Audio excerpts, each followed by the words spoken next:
What does the Gaza crisis mean for the Middle East peace process? Joining me now, Middle East analyst Aaron David Miller, Vice President at the Woodrow Wilson International Center for Scholars. He served as a Middle East advisor to 6 secretaries of state over the past 2 decades. Thank you so much for joining me, sir. Pleasure to be here. Now, there had been an uneasy truce between Gaza and Israel since the 2008-2009 conflict. Who broke the truce?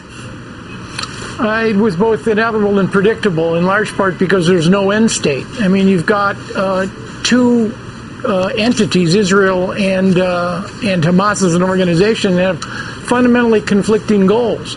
And the reality is that at some point, both for political and security reasons, what had existed since 2008 was going to come apart, and it did.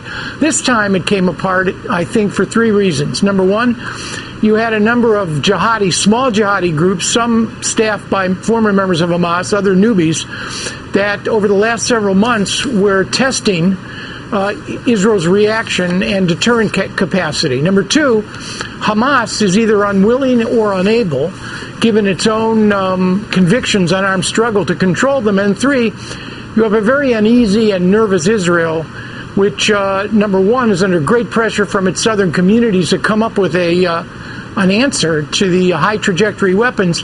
And number 2, I think eager to demonstrate its deterrent capacity because of all the uncertainties in the region, including Iran. Now, Hamas is firing rockets that have the range to reach Tel Aviv and Jerusalem. We're also seeing a lot more of them, 200 in 2009 and 700 this year alone. So is this a new capability for them? And why are we seeing so much more of this now?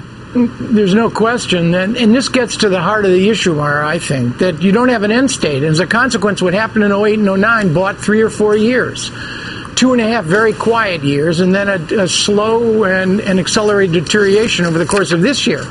But the reality, in the interim, Hamas has clearly deepened its stockpile of both long and short-range, high-trajectory weapons. And this is the real problem. Unless the Israelis are prepared to go into Gaza and sit there for a very long time, and even that isn't going to solve the problem, there's really no way to eliminate completely Hamas's capacity to target not only southern communities close to Gaza, but as several of these launches have suggested, areas very proximate to both Tel Aviv and Jerusalem. Now, Prime Minister Netanyahu is running for re-election in January. Rocket attacks from Gaza and the damage they've caused in southern Israel has been a hot political topic throughout the country. So how have Israeli domestic politics played a role in the current fighting between Israel and Hamas?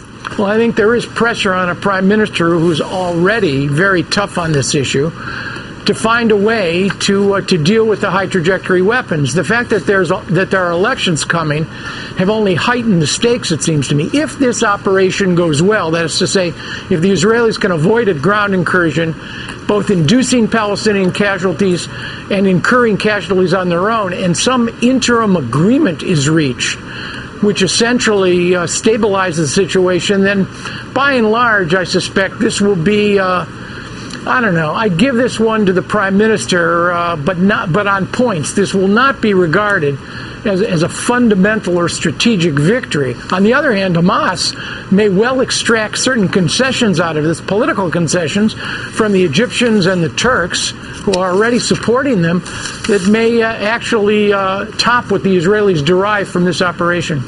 And quickly, as far as Iran is concerned, Netanyahu has taken a hard line against Iran and its nuclear weapons program. What would Israel do if Iran is supplying weapons to Hamas?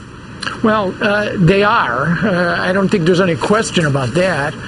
Both through Hezbollah and through the tunnels and through sea lanes and across Sinai, maybe even perhaps from North Africa or Sudan. The Israelis are doing what they're doing. They've decided to put a deterrent strategy into effect to try to get Hamas to stand down and to destroy what they can identify and find in terms of these long-range Fajr 5 high-trajectory weapons. All right, Aaron David Miller from the Woodrow Wilson Center. Thank you so much for your time, sir. Pleasure.